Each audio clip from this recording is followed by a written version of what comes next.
नहीं कहना, मैं अपने मंत्रिमंडल के सभी सदस्यों का धन्यवाद करूंगा।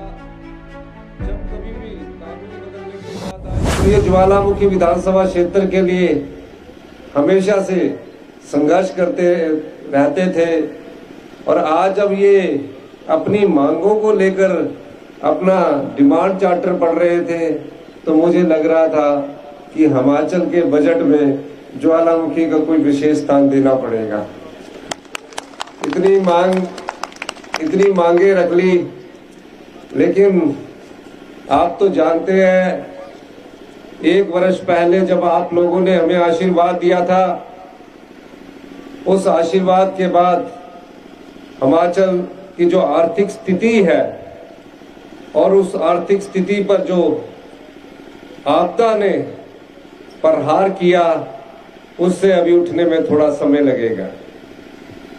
लेकिन कड़े प्रयासों के द्वारा, नीतिगत फैसलों के द्वारा और आत्मनिर्भर हिमाचल की दिशा में जो हमने नियम बदले, उसका लाभ धीरे धीरे हिमाचल प्रदेश को मिलना शुरू हो रहा है। ये मैं नहीं कह रहा, मैं अपने मंत्रिमंडल के सभी सदस्यों का धन्यवाद करूंगा। जब कभी भी कानून बदलने की बात आई, हमारे मंत्रिमंडल के सदस्यों ने उस कानून बदले में हिमाचल के हित में कोई भी हिचक नहीं दिखाई और आज हमारी अर्थव्यवस्था पटरी पर आ रही है। जो प्रदेश 75,000 करोड़ रुपए के कर्ज के नीचे दबा हो, जिस प्रदेश में कर्मचारियों को 6 पे कमीशन तो दे दिया गया हो, लेकिन उसका एरियर नहीं दिया गया, 10,000 करोड़ की लायबिलिटीज हम पर छोड़ दी गई हो, उस प्रदेश की आर्थिक हालत क्या होगी ये आप जानते हैं। उसके बाद जो आपदा आई, उसने प्रदेश को झकझोर कर रख दिया। मैं ये बात इसलिए कह रहा हूं क्योंकि मैं जहां प्रदेश का मुख्यमंत्री भी हूं, वहां प्रदेश का वित्त मंत्री भी हूं और इस आपदा में जो भारतीय जनता पार्टी के राजनेता जिस प्रकार की राजनीति कर रहे हैं, वो शोभनीय नहीं देता। मैंने बार बार कहा, भारतीय जनता पार्टी के जो नेता थे उनसे बार बार हमने अनुरोध किया कि प्रदेश में इतिहास की सबसे बड़ी आपदा आई है। इस सभागार में बैठे हुए जितने भी लोग हैं, इस मंच पर बैठे हुए जितने भी लोग हैं, वो भी कहते हैं कि हमने अपने समय की सबसे बड़ी आपदा इस वर्ष देखी। तकरीबन 4,000 घर बुरी तरह तबाह हो गए, 13,000 घर आंशिक रूप से बह गए, कुछ पशु जो बिल्कुल उनको छोड़कर चले गए, फसलों को नुकसान हुआ और पहली बार हमने इस आपदा को चुनौती मानकर लड़ाई लड़ी।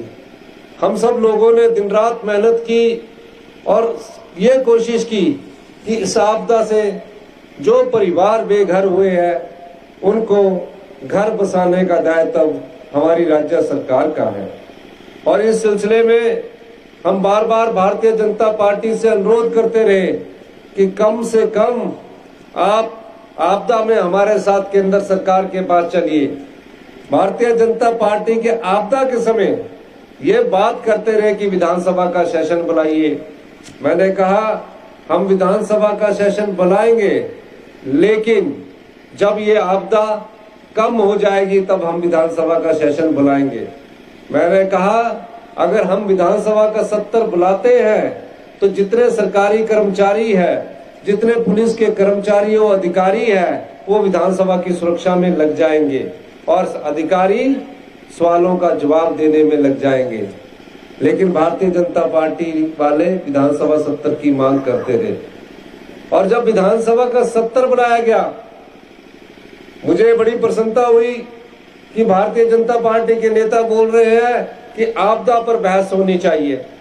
उन्होंने प्रस्ताव रखा, हमने अपनी तरफ सरकार की तरफ से उन्हीं के प्रस्ताव को स्वीकार कर लिया और 3 दिन तक जब चर्चा हुई, बड़ी बड़ी बातें उन लोगों ने कही, लेकिन आपदा प्रभावित परिवारों के साथ खड़े होने के लिए और हिमाचल के साथ खड़े होने के लिए भारतीय जनता पार्टी के नेताओं ने उस प्रस्ताव के समर्थन में वोट नहीं दिया।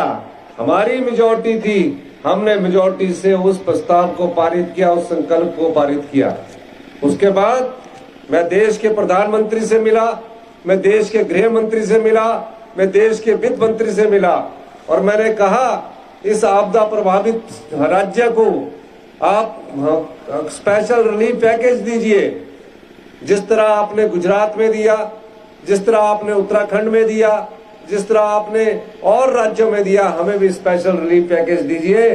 भारतीय जनता पार्टी के नेताओं ने कोई स्पेशल रिलीफ पैकेज की मांग किसी से नहीं की। यहाँ से 3 सांसद छूटकर जाते हैं। कांगड़ा के संसद को पूछना चाहिए, तीनों सांसदों को पूछा जाना चाहिए कि क्या आप देश के प्रधानमंत्री से, प्रदेश की जब सबसे बड़ी आपदा आई तो क्या आपने उनसे कोई मांग की स्पेशल रिलीफ पैकेज की? कोई भी सांसद ना तो गृह मंत्री से मिल सका, ना ही प्रधानमंत्री से मिल सका और ना ही वित्त मंत्री से मिलकर उन्होंने ये बात उठाई।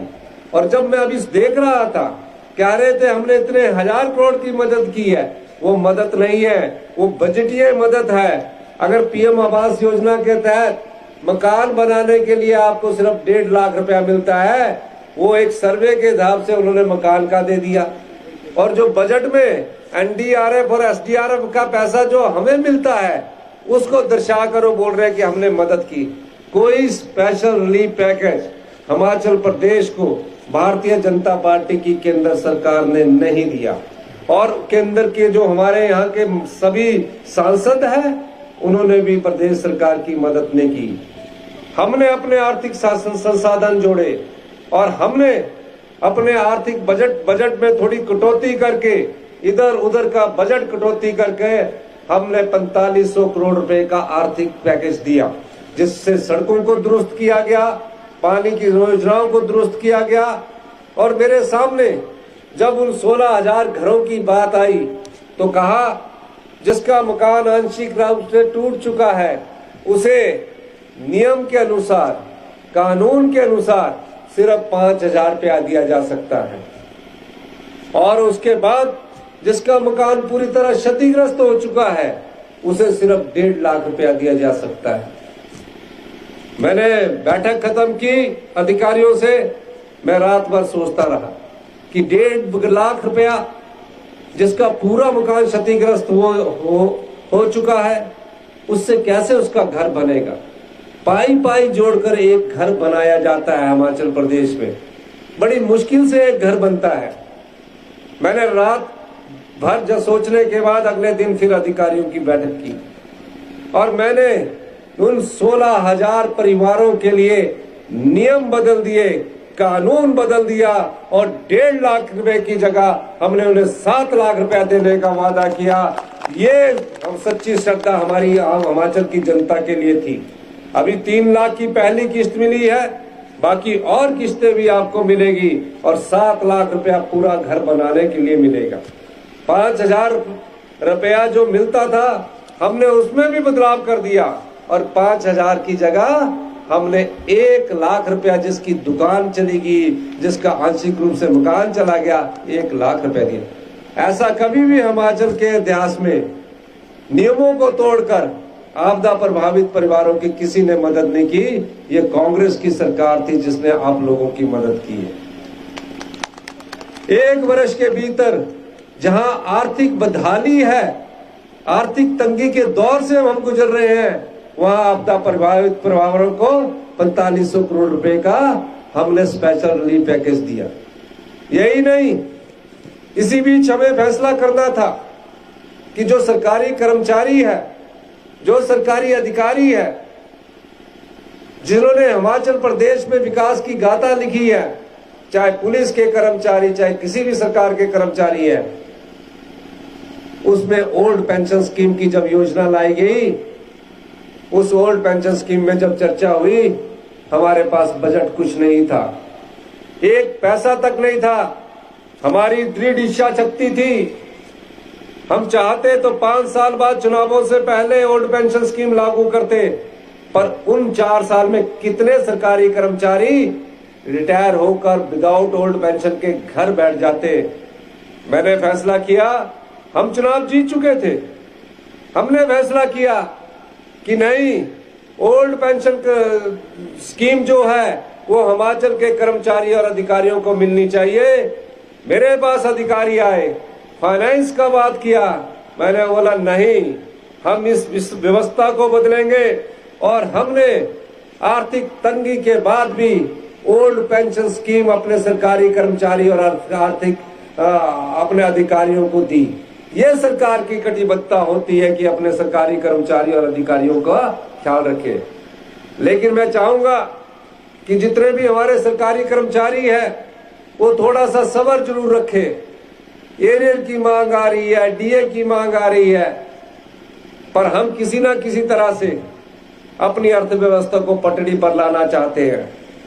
जो अर्थव्यवस्था अगर पटड़ी से उतर गई, अगर मैं भी रूटीन की तरह सरकार चलाऊं, तो आने वाली युवा पीढ़ी है उसका भविष्य अंधकार में होगा। इसलिए मुझे थोड़ा पीड़ा भी होती है जब मैं कोई कड़े फैसले लेता हूं। लेकिन इसका यह मतलब नहीं है कि उन सरकारी कर्मचारी और अधिकारियों के अधिकारों को सुरक्षित नहीं रखा जाएगा। सभी अधिकार, सभी आपके को सुरक्षित रखा जाएगा।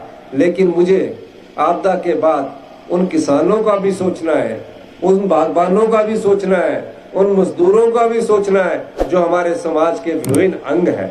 इसलिए हमें अपनी अर्थव्यवस्था को ही पटड़ी पर लाना जरूरी है। हम दिन रात मेहनत कर रहे हैं।